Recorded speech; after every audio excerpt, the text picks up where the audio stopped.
ذی القہار والصلاة والسلام علی النبی المختار وعلی آلہ الاطہار واصحابہ الاخیار اما بعد فاعوذ باللہ من الشیطان الرجیم بسم اللہ الرحمن الرحیم یا ایہا النبی انا ارسلناک شاہدا ومبشرا ونذیرا صدق اللہ العظیم وصدق رسولہ النبی الکریم ان اللہ وملائکتہ یصلون علی النبی یا ایہا الذین آمنوا صلوا علیہ وسلموا تسلیما اللہم صلی علی سیدنا و اصحاب سیدنا و مولانا محمد وبارک وسلم وصلی علیہ الصلاۃ والسلام علیک یا رسول اللہ وعلی آلک و اصحابک یا سیدی یا حبیب اللہ الصلاۃ والسلام علیک یا نبی اللہ وعلی آلک و اصحابک یا سیدی یا حبیب اللہ۔ اللہ تبارک تعالیٰ جل جلالہ وعم نوالہ وعظم شانہ واتم برہانہ کی حمد و ثنا اور حضور سرور کائنات جناب محمد الرسول اللہ صلی اللہ علیہ وسلم کے دربار گور میں ہدیہ درود و سلام عرض کرنے کے بعد نہایت ہی معزز سامعین و ناظرین، اللہ رب العزت کا لاکھ لاکھ شکر ہے کہ اللہ رب العزت نے پھر سے جمعۃ المبارک کا مقدس دن ہم سب کو نصیب فرمایا۔ میں دعا کرتا ہوں کہ اللہ رب العزت آج کے اس مقدس دن کے توسل سے ہم سب کی بخشش و مغفرت فرمائے اور اللہ اور اس کے رسول کے فرامین کو صحیح معنوں میں سننے اور سنانے کی اور پھر اس پر عمل کرنے کی توفیق عطا فرمائے۔ حضرات محترم، آج عظمت مصطفیٰ کے حوالے سے جمعۃ المبارک کا عظیم ہمارا جو موضوع ہے وہ یہ ہے کہ رسول اللہ صلی اللہ علیہ وسلم کی جسمانی نفاست، یعنی کہ حضور صلی اللہ علیہ وسلم کا جو جسم مبارک ہے اس کی نفاست کا عالم کیا ہے، اس حوالے سے ہم آج گفتگو کریں گے، اس امید کے ساتھ کہ اللہ رب العزت اس مقدس جسد انوری کے توسل سے ہمارے جسم کے اندر کی جتنی بیماریاں ہیں اور بالخصوص ہمارے گناہ ہیں وہ کفارہ بن جائیں۔ تو اس امید سے ہم اس عظیم موضوع کو آپ احباب کے سامنے بیان کرنے کی کوشش کر رہے ہیں۔ کینسر کی بیماری کی وجہ سے ان کے لیے خصوصی دعا کرنی ہے، ٹھیک ہے؟ کیا شائستہ آپ کا عمران بھائی کی بیان بس ٹھیک ہے۔ تو اس حوالے سے میری دعا ہے کہ اللہ رب العزت ہم سب کو قرآن و سنت کا فہم عطا فرمائے۔ اللہ تبارک تعالیٰ نے ہمارے آقا علیہ الصلوۃ والسلام کو ہمہ جہت عظمتوں سے سرفراز فرمایا، یہاں تک کہ آپ کے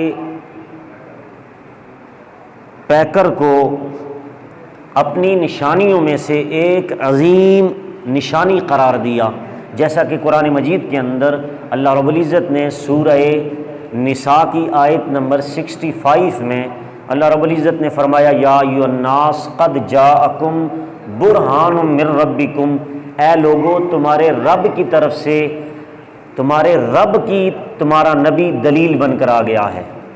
تو اس لیے حضور کا پورا جسم اللہ کی دلیل اور ایک نشانی ہے، اور قرآن مجید کے اندر اللہ رب العزت نے آپ سے خطاب کرتے ہوئے، یعنی کہ ڈائریکٹ میرے نبی سے خطاب کرتے ہوئے اللہ رب العزت نے ارشاد فرمایا، یہ سورۃ الاحزاب کی آیت نمبر 45 ہے، 45 ہے۔ اللہ رب العزت نے 22ویں پارے کے اندر بڑی تفصیل کے ساتھ حضور کو مخاطب کر کے ارشاد فرمایا یا ایھا النبی، اے نبی، انا ارسلناک شاہدا ومبشرا ونذیرا، کہ ہم نے آپ کو گواہ بنا کر بھیجا، شاہد بنا کر بھیجا، گواہ بنا کر بھیجا اور حاضر و ناظر بنا کر بھیجا ہے۔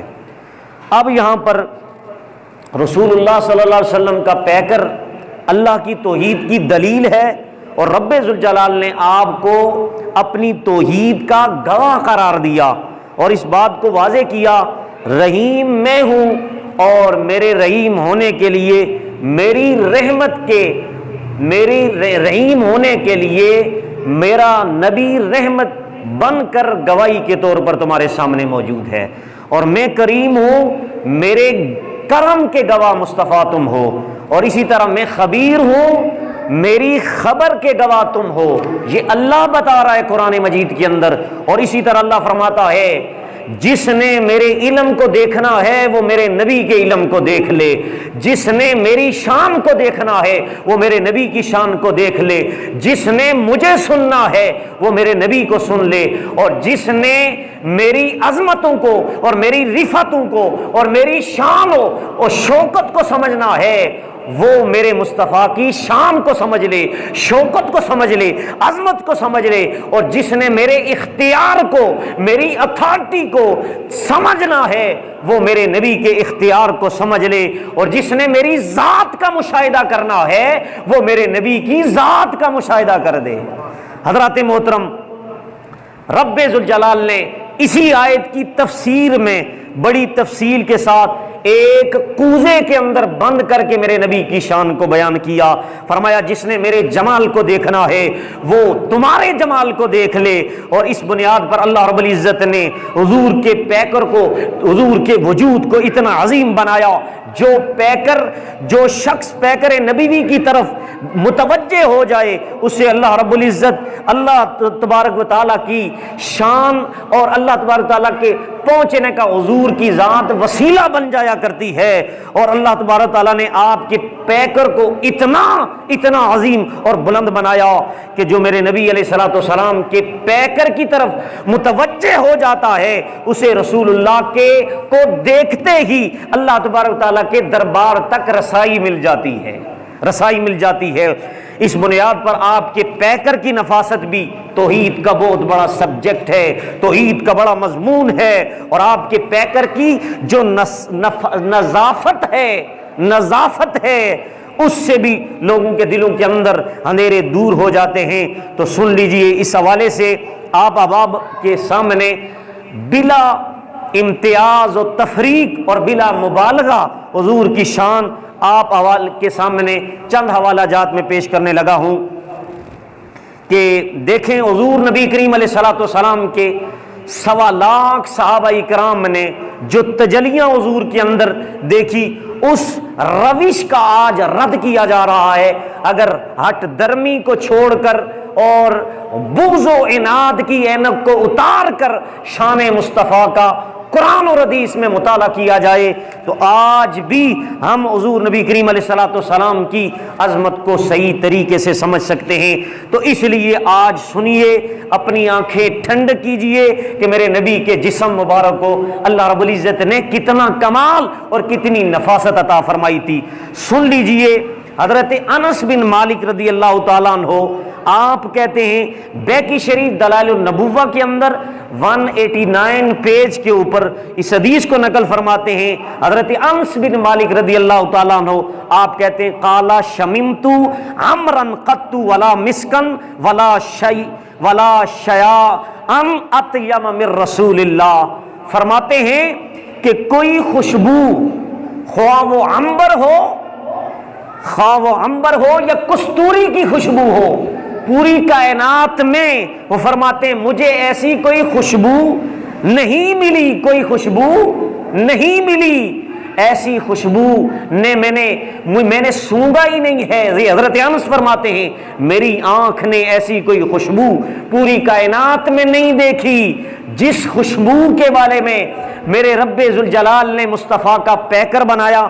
فرماتے ہیں اس خوشبو کا تعلق میں یہ کہہ رہا ہوں کہ پوری کائنات میں ایسی کوئی خوشبو میں نے نہیں دیکھی اور مجھے کوئی نہیں ملی کہ جو خوشبو میرے مصطفیٰ کریم کے پسینے سے مقابلہ کر جائے۔ حضرات محترم، ہمارے جسم سے پسینہ نکلے، بو آئے، حضرت انس فرماتے ہیں میری آنکھ نے ایسی کوئی خوشبو پوری کائنات میں نہیں دیکھی جس خوشبو کے بارے میں میرے رب ذوالجلال نے مصطفیٰ کا پیکر بنایا۔ فرماتے ہیں اس خوشبو کا تعلق میں یہ کہہ رہا ہوں کہ پوری کائنات میں ایسی کوئی خوشبو میں نے نہیں دیکھی اور مجھے کوئی نہیں ملی کہ جو خوشبو میرے مصطفیٰ کریم کے پسینے سے مقابلہ کر جائے، پسینے سے مقابلہ کر جائے. حضرات محترم، ہمارے جسم سے پسینہ نکلے، بو آئے، لیکن میرے نبی کے جسم سے پسینہ نکلے، بو نہیں، خوشبو آئے. یہ میرے نبی کا وجود تھا. اس لیے سن لیجئے، دنیا کی جتنی خوشبوئیں ہیں وہ رسول اللہ کی طرف سے آنے والی خوشبو سے کہیں نیچے ہیں. میرے نبی کی خوشبو، میرے نبی کے پسینے مبارک سے جو خوشبو آتی ہے، ساری کائنات کی خوشبوئیں ایک طرف رکھیں، میرے نبی کے پسینے مبارک کی خوشبو کا وہ مقابلہ نہیں کرتی. تو اس لیے سن لیجیے اگلی حدیث شفا شریف کے اندر. یہ تو حضرت انس فرماتے ہیں کہ اس جسم کے اندر سے جو پانی نکلتا ہے اس کی یہ کیفیت ہے کہ ساری کائنات کی خوشبوئیں، عنبر ہو یا کستوری ہو، وہ مقابلہ نہیں کر سکتی. جو اوریجنل خوشبو ہوتی ہے وہ مقابلہ نہیں کر سکتی. تو اس جسم کا عالم کیا ہوگا، اس جسم کی نفاست کیا عالم ہوگا. تو سن لیجیے، حضرت جابر بن سمورہ رضی اللہ تعالیٰ عنہ اس حدیث کے راوی ہیں.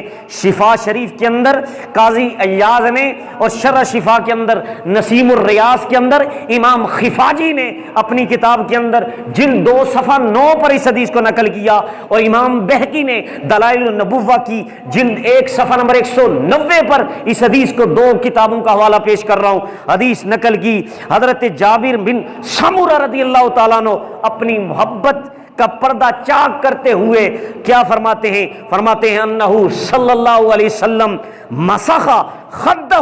جس وقت رسول اللہ صلی اللہ علیہ وسلم اپنے مبارک ہاتھ، ید، ہاتھ، ہینڈز، میرے نبی کے ہاتھ کے بارے میں کہتے ہیں. حضرت جابر بن سمورہ رضی اللہ تعالیٰ فرماتے ہیں میرے رخسار، فرماتے ہیں جس وقت رسول اللہ نے اپنے ہاتھ مبارک حضرت جابر بن سمورہ رضی اللہ تعالیٰ عنہ کے رخسار مبارک پر رکھے تو حضرت جابر بن سمورہ کہتے ہیں کہ میرے رخساروں پر جب حضور نے اپنا ہاتھ مبارک رکھا، کہتے ہیں قال وجدت یدہ بردن فَإِذَا هِيَ أَبْرَدُ مِنَ الثَّلْجِ.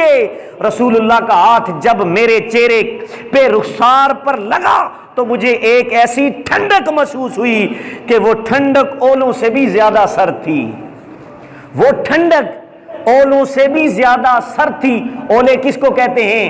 یہ جو بارش لگتی ہے، برف کے اولے لگتے ہیں، اس سے بھی زیادہ ٹھنڈے کا اطلاق کر رہے ہیں جابر بن سمورہ رضی اللہ تعالیٰ عنہ. یہ صحابی رسول ہیں. اور آگے کیا فرماتے ہیں؟ فرماتے ہیں وَرِيحًا كَأَنَّمَا أَخْرَجَهَا مِن جَوْنَةِ عَطَّارٍ. عطار، یہ عطار سے عطاری نکلا ہے. میرے مرشد امیر اہل سنت علامہ الیاس عطاری قادری یہ عطریں بیچا کرتے تھے، کیونکہ میرے نبی کو کائنات میں 3 چیزیں پسند تھی. ایک تو عورتیں، اس عورت سے مراد یہ نہیں کہ جس طرح ہم عورتوں کو جس طرح آج کے دور میں پسند کیا جاتا ہے، خوشبو، عورت، اور تیسری میرے نبی علیہ الصلوۃ والسلام کو نماز پڑھنے کے بارے میں ایک روایت آتی ہے کہ نماز لوگوں کا پڑھنا یہ بہت اچھا لگتا تھا. تو اس لیے یاد رکھیے اسی سے عطار نکلا ہے. یہ عربی کا لفظ ہے، عطار عطر کی جمع ہے. فرماتے ہیں کہ جس وقت میرے رخساروں پر میرے نبی کا ہاتھ مبارک لگا، ایک تو اولوں سے بھی ٹھنڈا تھا، اور دوسرا میرے نبی کا ہاتھ جب لگا تو جب تک میں دنیا میں رہا میرے چہرے پر خوشبو باقی رہی، خوشبو پر باقی رہی. فرماتے ہیں وہ خوشبو ایسی لگتی تھی کہ پتہ لگتا تھا کہ ابھی عطار کی صندوقچی میں میرے نبی نے ہاتھ ڈالا اور میرے چہرے پر رکھ دیا. حضرت صحابی رسول فرماتے ہیں، آگے چلیے ایک اور حدیث. فرماتے ہیں کہ جس وقت حضور اسی ہاتھ مبارک سے کسی کے ساتھ مصافحہ کرتے، سلام دیتے، تو جس وقت کوئی شخص سرکار سے مصافحہ کرتا تھا تو فَيُظِلُّ يَوْمُهُ يَجِدُ رِيحَهَا، سارا دن گزر جاتا تھا لیکن مصافحہ کرنے والوں کے ہاتھوں سے وہ خوشبو مسلسل شام تک آتی رہتی تھی. یہ میرے نبی کا ہاتھ مبارک تھا. صبح کوئی مصافحہ کرتا، شام تک خوشبو آتی رہتی. شام کو کوئی مصافحہ کرتا، میرے نبی کے ہاتھ میں ہاتھ چلا جاتا. صبح سے شام سے صبح تک خوشبو آتی رہتی، ایسا فیض مل جاتا کہ پورے دن کے اندر اس کے ہاتھوں میں وہ خوشبو باقی رہتی اور اسے محسوس ہوتی رہتی۔ اور نسیم الریاض کے اندر امام خفاجی نے لکھا وَيَدَهُ يَدَهُ عَلَى رَاسِ الصَّبِيِّ فَيُعْرَفُ مِن بَيْنِ الصِّبْيَانِ بِرِيحِهَا، فرماتے ہیں رسول اللہ صلی اللہ علیہ وسلم اکثر مسجد نبی سے باہر نکلتے تو بچے باہر، عورتیں بھیج دیتی اپنے گھر سے اپنے بچوں کو کہ حضور باہر نکلیں گے، وہ شفقت فرمائیں گے اور حضور بچوں کے سر پر اپنا ہاتھ مبارک پھیریں گے، اپنا ہاتھ مبارک پھیریں گے۔ تو اس طرح کوئی بھی بچہ نماز کے بعد مسجد نبی کے باہر کھڑا ہوتا، میرے نبی اس بچے سے اتنا پیار کرتے، شفقت سے اس کے سر پر ہاتھ رکھتے، وہ تمام بچوں میں پورے شام پورا دن تک اس کے سر پر میرے نبی کا ہاتھ مبارک، دست مبارک لگ جاتا تھا، اس سے خوشبوئیں آتی رہتی تھی، اس سے خوشبوئیں آتی رہتی تھی۔ اور بچے سمجھتے تھے یہ جس گلی سے بچہ گزر رہا ہے یہ عام بچہ نہیں ہے، آج اس کے سر پر نبی کا ہاتھ لگ گیا ہے۔ پھر پہچان لیتے تھے یہ وہ بچہ گزر رہا ہے، یہ وہ بچہ گزر رہا ہے، آج یہ مسجد میں گیا ہوگا، یقیناً نبی کا ہاتھ اس کے سر پہ لگا ہوگا، اسی لیے تو اس کے سر سے خوشبو آ رہی ہے۔ حضرات محترم، ایک اور صحابی کے بارے میں آتا ہے، ایک اور صحابی ان کے سر پر میرے نبی کا ہاتھ مبارک لگا، اسی طرح تھے وہ بچے، صحابی رسول تھے، وہ بوڑھے ہو گئے، ان کے بال پاؤں تک پہنچ گئے، انہوں نے بال نہیں کٹوائے، انہوں نے کہا میں بال نہیں کٹواؤں گا، کیونکہ جن بالوں کو نبی کا ہاتھ لگ جائے وہ بال کاٹے نہیں جاتے، وہ تو سنوارے جاتے ہیں، تو انہوں نے بال نہیں کٹوائے۔ تو یہ پھر ایک روایت کے مطابق آتا ہے کہ سارے سر کے بال سفید ہو گئے، لیکن جہاں پر اس صحابی رسول کے سر پر میرے نبی کا جہاں جہاں ہاتھ پھرا تھا اس جگہ کے بال مرتے دم تک کالے رہے، سفید نہیں ہوئے۔ یہ میرے نبی کا ہاتھ کا فیض تھا۔ کیوں؟ یہ وہ ہاتھ ہے، میں بتا چکا، رب اس ہاتھ کو اپنا ہاتھ کہتا ہے۔ سورہ فتح کی آیت نمبر 10 ید اللہ فوق ایدیہم کی صورت میں رب کہتا ہے میرا ہاتھ تم سمجھنا چاہتے ہو تو میرے نبی کا جو ہاتھ ہے وہ میرا ہاتھ ہے، یہ اس ہاتھ میں اتنا فیض آیا۔ آگے حضرت جابر بن عبداللہ، پہلی روایت جابر بن سمرہ رضی اللہ تعالیٰ عنہ، اب یہ دوسرے صحابی، یہ بھی نسیم الریاض کے اندر امام خفاجی نے دوسری جلد صفحہ نمبر 162 پر اس حدیث کو نقل کیا، حضرت امام بخاری نے اپنی کتاب تاریخ کبیر کے اندر بھی اس حدیث کو نقل کیا، اور اسی طرح حضرت جابر بن عبداللہ رضی اللہ تعالیٰ عنہ فرماتے ہیں لم یکن النبی یمر فی طریق، رسول اللہ صلی اللہ علیہ وسلم چلتے ہوئے کوئی راستہ اختیار کرتے، کوئی بھی راستہ اختیار کرتے، اب پہلے ہاتھوں کی بات تھی، اب چلنے کی بات چل رہی ہے۔ یہ میرے نبی کے پورے وجود ہے نا، بازو بھی ہیں، میرے نبی کے پاؤں مبارک بھی ہیں، ہاتھ بھی ہیں، کان بھی ہیں، ناک مبارک بھی ہے، تو یہ سارے وصف بیان کیے جا رہے ہیں، پورے وجود اور میرے نبی کا پیکر بشری، اس کا کمال سنیے، اس کی نفاست سنیے۔ فرماتے ہیں رسول اکرم چلتے ہوئے کوئی بھی راستہ اختیار کرتے، کسی راستے سے میرے نبی گزر جاتے، آگے صحابہ فرماتے ہیں فَيَتْبَعُهُ أَخَذًا، پھر اس راستے پر سرکار کے تشریف لے جانے کے بعد کوئی اگر چلتا تو کیا ہوتا؟ فرماتے ہیں إِلَّا عَرَفَ أَنَّهُ سَلَكَهُ مِن طَيِّبًا، پیچھے راستے پر چلنے والے کو پتہ چل جاتا اس راستے سے نبی گزرے ہیں۔ کیوں پتہ چلتا؟ کہ وہ خوشبو اتنی ہوتی تھی، میرے نبی جس گلی سے چل جایا کرتے تھے وہ گلیاں خوشبو سے معطر ہو جایا کرتی تھی، وہ گلیاں خوشبو سے معطر ہو جایا کرتی تھی۔ اور پھر فرماتے ہیں صحابہ جب بھی ہمیں نبی کو گھر میں میرے مصطفیٰ کریم اگر ہمیں نہ ملتے، مسجد میں نہ ملتے، تو ہم اس طرح تلاش کرتے، جہاں جہاں خوشبو ہوتی ان گلیوں سے گزرتے پھر ہم نبی کو تلاش کر لیا کرتے تھے، خوشبو کے ذریعے ہم نبی کو تلاش کر لیا کرتے تھے۔ حضرات محترم، اسی طرح حضرت انس رضی اللہ تعالیٰ عنہ آپ فرماتے ہیں کننا نعرف رسول اللہ صلی اللہ علیہ وسلم اذا اقبل بطیب ریحی، رسول اللہ صلی اللہ علیہ وسلم پھر ایک اور روایت کے مطابق فرماتے ہیں کسی سفر سے واپس مدینہ شریف پہنچے یا کسی مقام سے چل کر وہاں پہنچ رہے ہیں جہاں صحابہ موجود ہیں، تو صحابہ اکرام کہتے ہیں کہ ہمیں سرکار کی آمد کا پتہ خوشبو سے چل جاتا کہ رسول اللہ صلی اللہ علیہ وسلم وہ دور سے آ رہے ہیں، اتنے دور سے خوشبو ہوا کے ذریعے اڑ کے آتی، ہم سمجھ لیتے کہ یہاں سے حضور آ رہے ہیں۔ تو حضرات محترم، یہ میرے نبی کا وجود ہے۔ سن لیجیے اگلی حدیث، مصنف عبد الرزاق کے اندر یہ روایت سند صحیحہ کے ساتھ انہوں نے ذکر کی۔ حضرت عبداللہ ابن عمر پھر دوسری روایت بیان فرماتے ہیں، رأیت رسول اللہ صلی اللہ علیہ وسلم بعینی ہاتین، فرماتے ہیں میں نے اپنی ان دو آنکھوں سے حضور علیہ السلام کو دیکھا، کانا نورن کلا بل نورم من نور اللہ، فرماتے ہیں سرکار مدینہ اپنے بدن کے لحاظ سے، جسم کے لحاظ سے سارے نور تھے۔ اور قرآن کے اندر سورہ مائدہ کی آیت نمبر 15 بھی قرآن بھی یہی کہتا ہے، قد جاءکم من اللہ نور، تحقیق اے نبی ہم نے تجھے نور بنا کر بھیجا ہے۔ کیا بنا کر بھیجا؟ نور بنا کر بھیجا۔ یاد رکھیے نور بشر کی ضد نہیں ہے۔ لوگ جو نورانیت مصطفیٰ کا انکار کرتے ہیں وہ نورانیت مصطفیٰ کا انکار اس وجہ سے کرتے ہیں کہ نور ضد ہے بشر کی، جو بشر ہو وہ نور نہیں ہو سکتا اور جو نور ہو وہ بشر نہیں ہو سکتا۔ بتانا چاہتا ہوں قرآن کے اندر دونوں ضدیں موجود ہیں۔ قرآن نے نور کی ضد بھی بیان کی اور بشر کی ضد بھی بیان کی قرآن کے اندر، وگرنہ ٹائم نہیں ہے میں کتنی آیتیں پیش کر سکتا ہوں کہ نور کی ضد قرآن نے کیا بیان کی کہ جس طرح دن ہو تو دن رات کی ضد ہے اور رات دن کا ضد ہے، اور اسی طرح عورت مرد کی، اور اسی طرح سفید کالے کی ضد ہے۔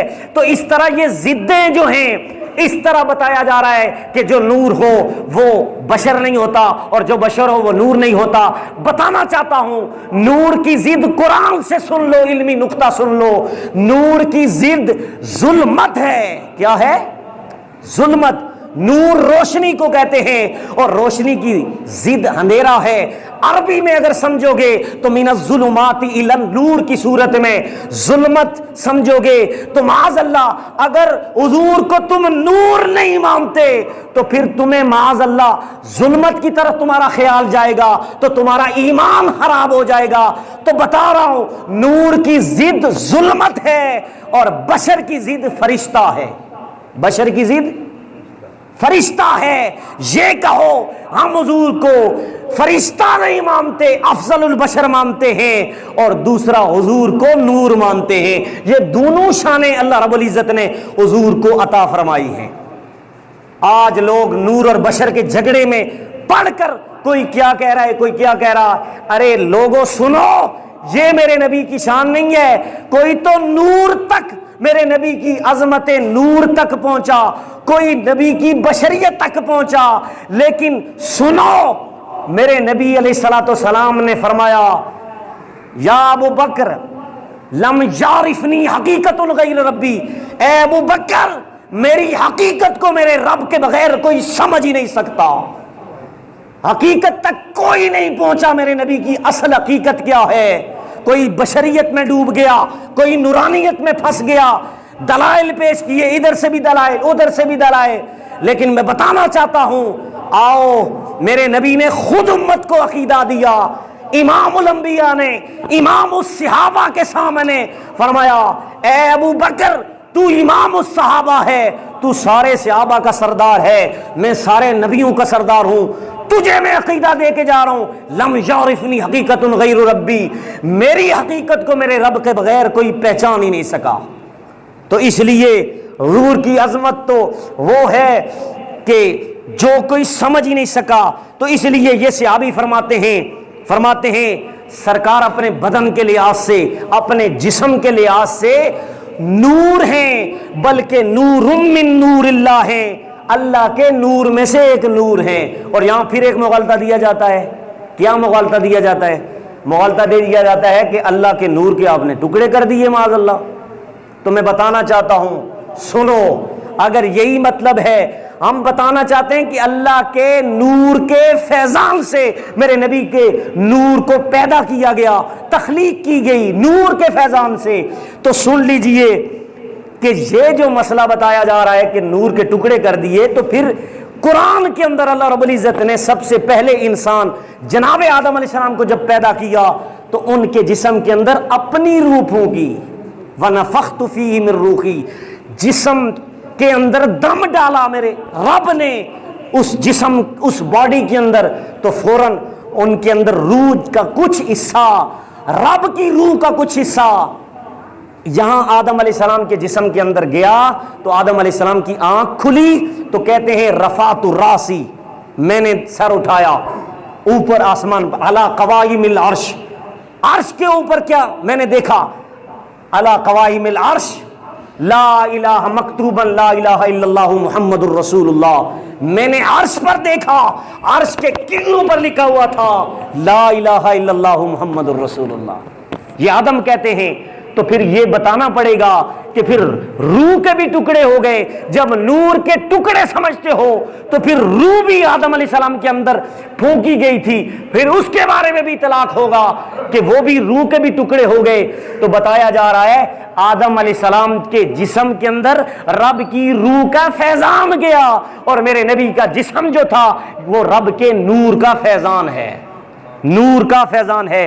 اب بل نور من نور اللہ، یہ جو ایک درود شریف ہم پڑھتے ہیں یا ایھا المشتاقون، یہ اس کے اندر جو آتا ہے نور من نور اللہ کا عقیدہ، یہ صحابی کا دیا ہوا عقیدہ ہے۔ خود عبداللہ ابن عمر فرماتے ہیں کہ حضور کا تھوڑا جسم نہیں، پورے کا پورا جسم، پورے کا پورا بدن مبارک میرے نبی کا نور ہے، بلکہ آگے عقیدہ دیتے ہیں اللہ کے نور میں سے ایک نور ہے۔ تو پتہ یہ چلا ہم صحابہ کے عقیدے پہ ہیں، جو صحابہ کے عقیدے پر شرک کا فتویٰ لگائے وہ خود مشرک ہوتا ہے۔ تو اس لیے آئیے ذرا پسینہ مبارک سنیے، ایک لطیف حدیث سنیے۔ یہ حدیث صحیح مسلم کے اندر، صحیح مسلم سیاستہ کے اندر حدیث نمبر 2525 ہے، اور دوسری جلد قدیمی کتب خانہ کراچی سے چھپی ہوئی حدیث کتاب 257 نمبر پیج ہے۔ حدیث سنیے، ایک صحابی میرے نبی علیہ الصلوۃ والسلام کی بارگاہ میں آئے۔ اب حضرت انس رضی اللہ تعالیٰ عنہ کہتے ہیں رسول اللہ صلی اللہ علیہ وسلم کے پاس حضرت ام سلیم رضی اللہ تعالیٰ عنہ، یہ ایک صحابیہ ہیں، یہ آئی اور آ کر کیا کیا، آ کر حضور کی بارگاہ میں عرض کی۔ جب حضور کے گھر میں تشریف لائی تو حضور قیلولہ فرما رہے تھے۔ قیلولہ کیا؟ کھانا کھا کے میرے نبی محو استراحت تھے۔ تو قیلولے کا مطلب یہ نہیں کہ آپ آنکھ لگا لیں سو جائیں، اس سے مراد کہ اپنے کمر کو سیدھا کرنا، کیا کرنا؟ کمر کو سیدھا کرنا، کچھ دیر کے لیے حرام کرنا۔ تو یہ میرے نبی قیلولہ فرما رہے تھے اور چٹائی مبارک پر۔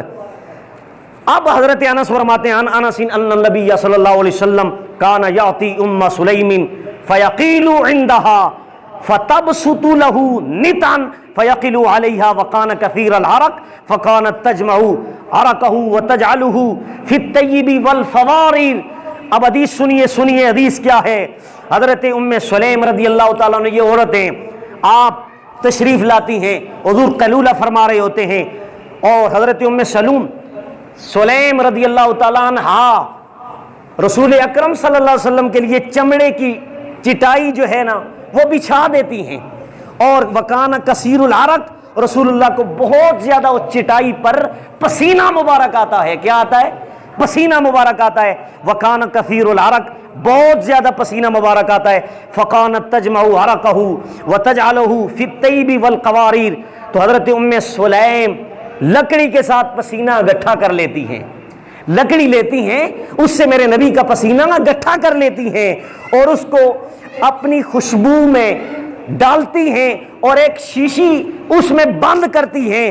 پھر سرکار علیہ السلام نے حضرت ام سلیم کے بارے میں، حضرت ام سلیم فرماتی ہیں، کہتی ہیں کہ جب اس میں شیشی کو بند کرتی ہوں، بند کر کے نبی علیہ السلام کیا فرماتے ہیں، کہتے ہیں وہ بند کر کے شیشی میرے پاس ہوتی ہے تو سرکار نے حضرت ام سلیم سے پوچھ لیا، اے سلیم تم کیا کرو گی اس خوشبو کو، میرے پسینے کو تم نے شیشی میں پیک بھی کر دیا۔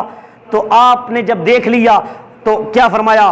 فرمایا یا ام سلیم ما ھذا، اے ام سلیم تم کیا کر رہی ہو؟ سرکار نے فرمایا، کہنے لگی عرقت ادوف بھی طیبی، یا رسول اللہ یہ آپ کا پسینہ مبارک ہے اور اس پسینے کو میں اپنی خوشبو میں رکھتی ہوں۔ اور دوسری روایت کے اندر کیا آتا ہے سنیے، فرماتے ہیں نرجو برکتہ لسی یاننا، فرماتے ہیں کہ میں یہ جو خوشبو آپ کا پسینہ مبارک ہے اس کو شیشی میں نے اس لیے ڈالا ہے، یہ اپنے بچوں کی برکت کے لیے۔ کس کے لیے؟ برکت کے لیے، تبرک کے لیے اس خوشبو کو اپنے بچوں کے لیے استعمال کروں گی۔ کیا کروں گی؟ استعمال کروں گی۔ تو میرے نبی علیہ الصلوۃ والسلام نے اس عمل کو خود ملاحظہ فرمایا، اور صحیح مسلم کے اندر یہ لفظ موجود ہے، نبی نے یہ نہیں فرمایا کہ یہ تو پسینہ ہے، اس سے برکت کیا لینی ہے، اے صحابیہ تو کیا کر رہی ہے؟ صحابیہ سامنے کہتی ہیں میں اپنی شیشی میں ڈال کر اپنے گھر میں اپنے بچوں کے جسم پر، کپڑوں پر اس نیت سے لگاؤں گی کہ اس سے برکت آئے گی، اس سے برکت آئے گی۔ تو اس لیے حضرات محترم میرے نبی کے قدم مبارک سے جو ناخن ہے، اس ناخن مبارک سے لے کر سر کے ہر بال تک پورا جسم ہر صحابی کے لیے برکت تھا اور قیامت تک برکت رہے گا۔ باقی بخاری اور مسلم کے اندر کئی روایات موجود ہیں۔ ایک صحابیہ فرماتی ہیں خود ازواج مطہرات کیا کرتی تھی، میرے نبی علیہ الصلوۃ والسلام کا جبہ مبارک تھا جو میں اکثر پہنا کرتا تھا سردیوں میں، اس کو جبہ کہتے ہیں۔ یہ صحابی رسول فرماتے ہیں کہ حضور کی ازواج کا یہ عقیدہ تھا کہ حضور کے وصال کے بعد وہ جبہ مبارک پانی میں ڈبوتی اور اس پانی میں ڈبو کر اس سے جو پانی نکلتا، پورے مدینے کے لوگ جو بیمار ہوتے تھے وہ اپنے برتن لے کے آیا کرتے تھے نبی کے گھر میں، اور حضور کی ازواج ان کو وہ پانی دیتی تھی، اس میں تعویذ نہیں ہوتا تھا، تو وہ پانی استعمال کرتی، پانی اندر جاتا، بیماری باہر آ جاتی۔ یہ میرے نبی کی برکت ہے۔ حضرات محترم اسی پر اختصار کرتا ہوں۔